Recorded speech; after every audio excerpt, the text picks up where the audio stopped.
Chapter 11. I awoke feeling refreshed and alert, and the sun was shining brightly outside. I got up, stretched, and picked up my robe. Then, changing my mind, I laid it down and found some clothing. Gloria heard the door close as I left my room. "I'm in the kitchen," she called. "Hungry?" "I just ate the doorknob," I replied. "That'll keep me going until I can get something better." I stretched again as I entered the kitchen. "You look disgustingly healthy," Gloria said, laughing. She was at the stove preparing food. "Yesterday morning, you were at the point of death. Now you ooze vitality and vigor." The result of clean living. "Where's Armando?" I asked. "He's gone to play Apollo, the physician." "Who?" Gloria laughed. "I've been reading some of those books in the workshop. One of them is about mythologies, and there's a god named Apollo who was a great healer." "I plan to do some reading too," I replied. "No doubt we'll find the answers to a number of puzzles in those books." "I find the mythologies very interesting," she said. Those gods seem more like interstellar travelers, angelic aliens, like you and Almondo." "And you?" I added. "I'm only a hitchhiker." It took me a moment to place the term, and then I remembered my first ride in the automobile. "Have you found any clues about your home planet yet?" She shook her head as she brought over a plate of food. "Nothing at all. I didn't expect anything, though." "It must be within this group of stars," I said. "It's not within the Union, and it can't be too far from here." "I suppose," she sighed. "Perhaps we'd better not talk about it," I suggested. "You probably would rather not. Later, maybe." She nodded and sat down. We chatted about generalities while I ate. Finally, when we were finished, I leaned back, contented. "I wish Armando was here," I said. "I'd like to learn how to operate that machine." "I can show you," Gloria replied. "I've been waiting for you to wake up. Armando brought me a new supply of pennies." "Well, let us go to work then," I said. We went into the little laboratory, and Gloria showed me how to operate the machine. There was a stack of pennies done up in paper rolls, which we opened, using rubber gloves, and fed into it. I waited tensely, but nothing happened. I had expected nothing, so I watched the last few pennies fall into the bucket with only mild regret. "Now," Gloria said, "we dump the pennies into this bag." It was a huge canvas sack. "Armando says we should keep them so as not to put them directly into circulation near us." "I think I can dispose of them somewhere so they'll not return to us too readily," I replied. "How many do we have?" I glanced into the sack and noted that it would be difficult to carry very far. Perhaps that's the first thing to do, dispose of these." "How?" "Take them some distance from the city and turn them in. Does Armando have the car?" "No," she replied. "He says he won't drive it. His office is not too far away, and he feels it's safer to walk." "It no doubt is. However, I'll need the automobile just the same." "Can I go?" Gloria asked. "Or would I be in the way?" "Why, of course you're going," I said. "I wouldn't leave you alone here under any circumstances." "Oh, I'd be all right," she said quickly. "Armando had taught me how to close my mind and how to stop neural impressions." I felt vaguely annoyed. "I'll venture to say that you can use more training yet," I replied, a trifle stiffly. Then I smiled, amused at my own action. "Actually, the training Armando has given you is only useful outside the house. But there's no reason why our unknown friends couldn't use physical violence. In fact, I believe they prefer it." "Oh," she said. "Also, I like your company." She smiled brightly. "I'll get my coat." "I shouldn't think you'd need one, but—" "Fashion," she interrupted. "Fashion? You wouldn't want me to be unfashionable." I was puzzled for an instant, then realized that she was joking. I felt very gay, and we laughed often over little things as we closed the house. "I think everything will be all right now," I said, opening the front door. We walked over to the automobile, and as we passed over the edge of the thought screen, I said, "I'll notify Almondo." "Oh, let me," she replied. "I've been practicing." I didn't allow this to irritate me. She stood concentrating for a moment, then presently, sharp and clear, a telepathic impression went forth. "Almondo, we're going out. We'll keep in touch with you." "What's the matter?" Almondo flashed back. "Is Bach's brain paralyzed? I've never known star madness to be so severe." "Your humor devastates me," I flared. Immediately, I was sorry for sending this, for I received the impression that Almondo was laughing heartily. "Old fool," I muttered to myself. "Cackles like a witless imbecile over his own wit." I opened the door for Gloria, then climbed in myself. We drove slowly out of town to the highway going north. I was enjoying myself thoroughly, a fact which I admitted to myself. Nonetheless, I kept probing the vicinity. We reached Ventura in the early afternoon, and I disposed of the bag of pennies at a bank. Then I purchased more pennies at another bank and returned to the car. Directly in front of us was a store, and in the window there were bathing suits. "Huh," I murmured. "Would you like to go swimming?" "I don't know how," she replied. I felt very smug. "I will teach you." "Well, all right. I'm willing to try." We went into the store and after some delay found the suits we wanted. I selected a pair of flamboyant trunks and noted Gloria had chosen a white two-piece affair.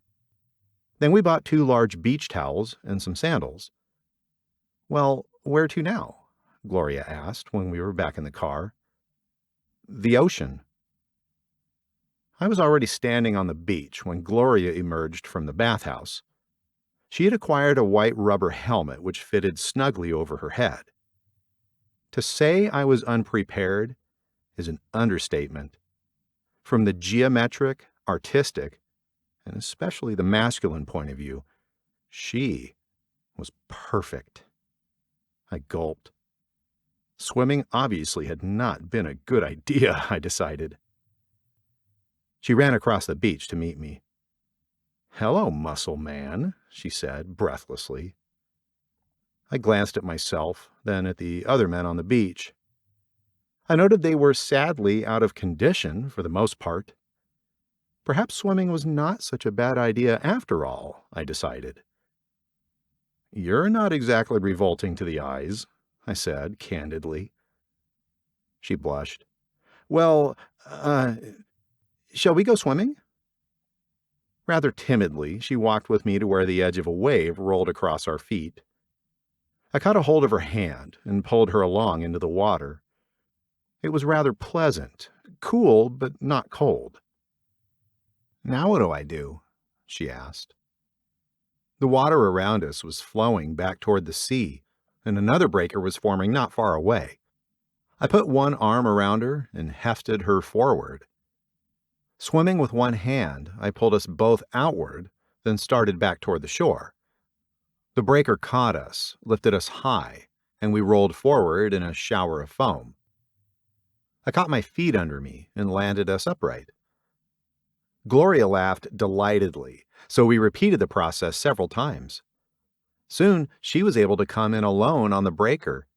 She'd completely lost her fears of the water. "Now, we swim," I said. Once again we went outward, and once again I towed her with me. This time we didn't swim in with the breaker, but went on. In the calm that followed, I said, "Now you can just relax, and I will guide your hands." Our minds touched, and I began to guide her. Reflexes thus implanted are permanent, and within a few minutes, she was swimming easily, with only an occasional mental nudge from me. "This is wonderful," she thought. "I've always liked swimming," I replied mentally.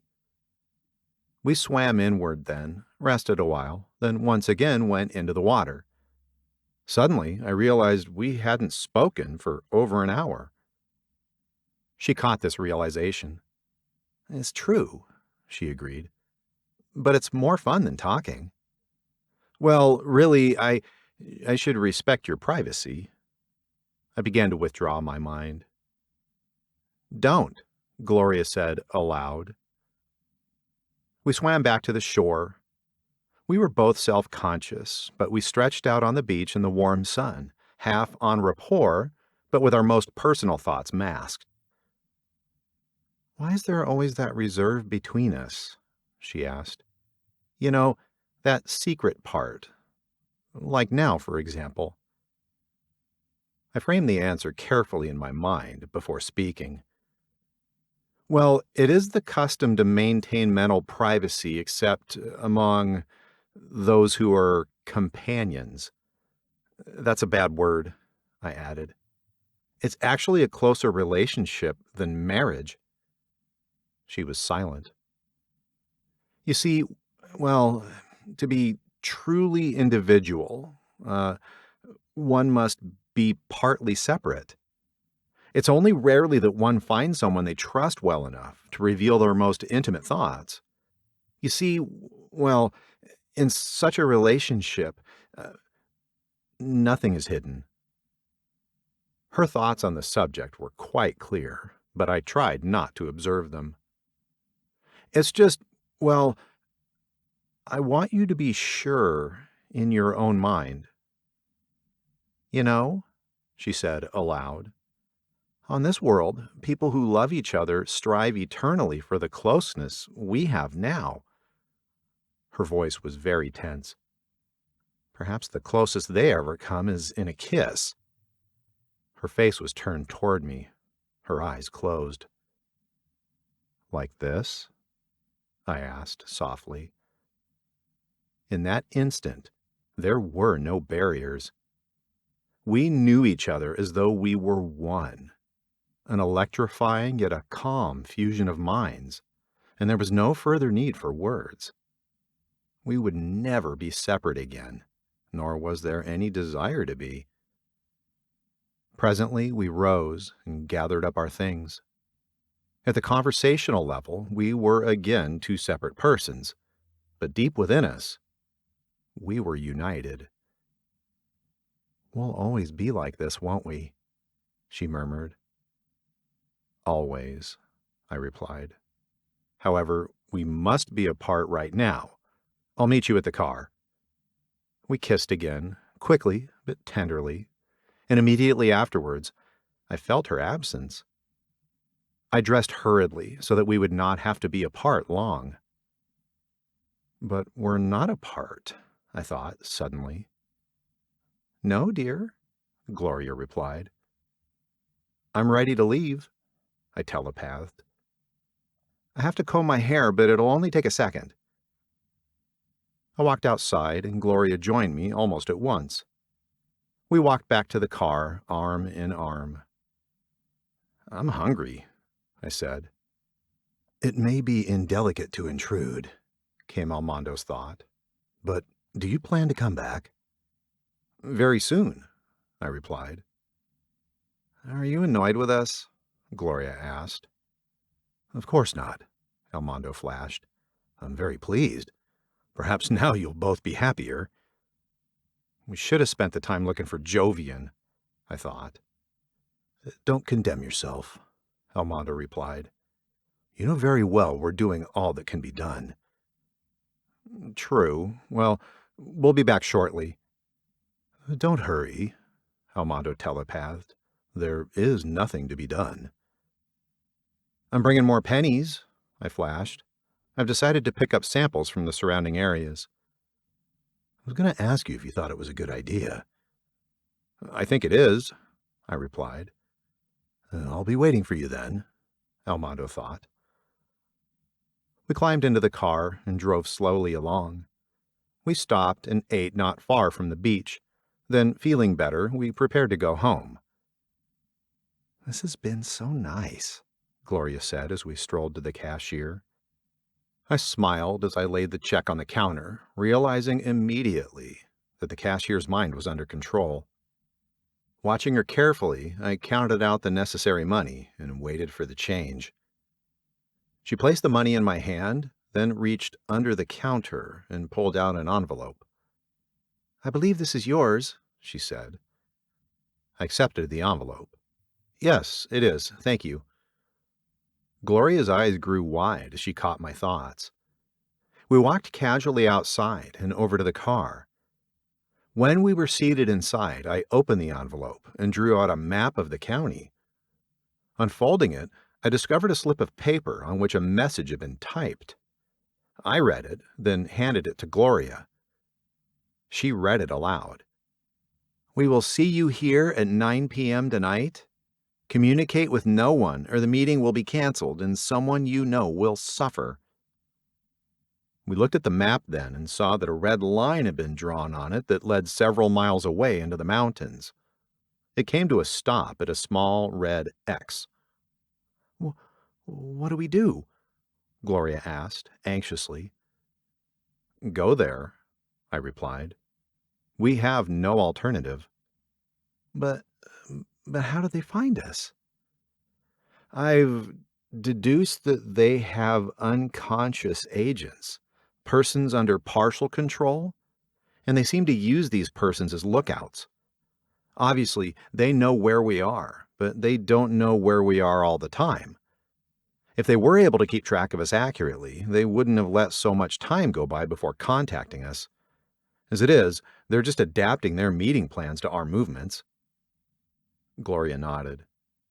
"Then the cashier typed the note and marked the map?" "Yes," I said. "While we're eating, I saw her drawing on something, but I paid no attention at the time. She probably has absolutely no memory of it and would deny giving it to me." I sighed. "Well, the contact had to come sooner or later." Gloria bit her lip. "What about Armando?" "Perhaps we'd better play safe." Although our thoughts were guarded, we knew that many miles away, Armando sensed our reason for remaining silent. I started the car and drove slowly up the street. "I guess we'll drive to the town nearest our meeting point," I said. "Do you think it's safe?" Gloria asked quickly. "I think so," I replied. "After all, there would be no point in trying anything. With Jovian as a hostage, they're quite safe from us, and if they maintain the peace, we can hardly afford to break it." "I suppose so," she murmured doubtfully. "Besides, we'll learn something," I added. There was only one thing I wanted to learn. If I could only find you. If I only knew where you were. All I needed was a hint, a vague suggestion, and I could find you.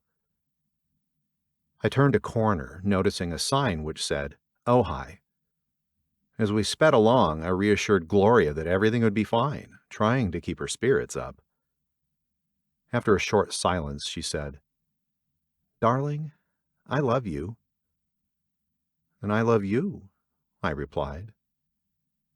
Our gaiety returned, and we tried not to think of the coming meeting, attempting to enjoy the scenery and each other. We drove onward, going uphill occasionally, passing orange groves in multitude, the scent of orange blossoms heavy in the air. "Isn't it beautiful?" Gloria breathed. "I've never seen anything like them before." I smiled and wondered to myself what she would think of Arkna, with its millions of flowers. I opened my mouth to make a comment, then closed it. This was no time to speak of Arkna, I decided. Perhaps it would be best to enjoy what little beauty there was at hand, not hoping too much for the future. "It is lovely," I replied. I eased up on the gas pedal and drove more slowly. There was no rush, and Gloria seemed enthralled with the scenery. Presently, we rolled into the little town of Ojai, and I parked the car. "The place where we will be," I said, "is some distance ahead. We have quite a bit of time, though, so what would you like to do?" Be with you, she said. I wouldn't suggest anything else, I replied, smiling. Let us buy pennies together. Do you think we should? Gloria asked. I nodded. I'm quite sure they're not aware of what we're doing. They don't think we can find Jovian, so they merely see us from time to time through their partially controlled observers. We climbed out of the automobile and looked around. We'd parked the car beside a Spanish-arched place which seemed to be the center of town. This is a pleasant little place, Gloria said. It has a nice atmosphere, I agreed. It's certainly good to get away from the city. Arm in arm, we canvassed the block-long business section, picking up pennies and rolls. Occasionally, we stopped to look at something, but soon our load was rather large, so we took it back to the car. We sat in the automobile for a while, watching the people. They were far from ordinary, and there were not a small number of artists and writers in the vicinity. Suddenly, Gloria said, Bach, what'll they do? What'll they say at the meeting? What do they want? I don't know, I replied, but they obviously wish to make a bargain of some kind. They must feel that we're a dangerous threat to them, or they wouldn't have gone to the trouble of hiding Jovian. However, I plan to say nothing. They can do all the talking. Gloria sighed. I still feel it's all my fault, and I wish there was something I could do. I know that. It would have happened anyway, Gloria, I interrupted. Don't feel it's your fault. Perhaps we owe our lives to you, for worse things than this could have happened. And may happen, she added. I smiled. I refused to worry about the future. I reached over and drew her close to me. She sighed and relaxed in my arms. That's better, I said. We sat in silence for some time, waiting, trying not to think. It was difficult not to probe outward, to scan the area for traces of you, but I realized it might do you more harm than good if I was detected. Perhaps that was why time seemed to go so slowly. Finally, I stirred. Well, suppose we drive on, I suggested. The sun had set, and already a few stars were visible, although the sky was by no means dark. Gloria nodded, and I started the engine. We drove out of town some distance, then began to climb a large mountain. Gloria sat rigidly beside me, her eyes staring straight ahead, as though she expected to see something. I found myself doing the same, although what I expected to see, I couldn't imagine. As the darkness deepened, we seemed to become more tense. We kept climbing up into the mountains, doubling back in a long loop. Do you know where we should stop? Gloria asked, her voice tight. Yes, I replied. I've perceived it. It was dark now, and we were almost at the summit of the mountains. I tried to temporarily perceive what was to happen, but I found nothing. Temporal perception being what it is, I wasn't surprised. Then I saw it, a little turnoff which ran completely around a sandy bluff and returned to the highway. I drove the automobile onto the turnoff a short ways, then stopped. I turned off the lights and climbed out of the car, Gloria following. From here, we could see the landscape for miles, and we paused to look. What time is it? Gloria whispered. It is time, I said aloud. I took her arm and walked a few feet back to the highway. A faint sound reached my ear, a low rumble mounting rapidly. I turned, and although the object was miles away, I recognized it. Even so, I barely had time to decide on a course of action before a large cigar-shaped craft with glowing tubes at the rear and stubby wings at the side for stability slowed, circled, and came toward us. Gradually, the ship descended. The pilot's reflexes must have been excellent, for he was able to set the ship gently on the highway. Gloria and I waited tensely, hardly breathing. Then, ponderously, a circular port opened in the side of the ship. Our tension increased, and I shifted my feet, uneasy. In spite of my assurances to Gloria that we were safe, I knew better, but I masked these thoughts from her. I kept my mind tightly closed and for no particular reason began to run thoughts, similar to an Earthman's, through my mind. Then, through the gaping portal, a creature stepped. He was truly that, a creature. He was about 3 feet tall, with glittering scales on his body, and he had black, bulging eyes. He was frail in appearance, quite thin, man-like in shape, but had a thick, stubby tail. His legs were short, and he walked with them half bent, making a grotesque shuffle. His hands were on similarly bent arms, and he held them in front like a dog's paws when sitting up. "A mergut," Gloria breathed. The reptilian face turned toward Gloria, and though there was no expression possible, he yet seemed to be commanding. His thought was not strong, but it was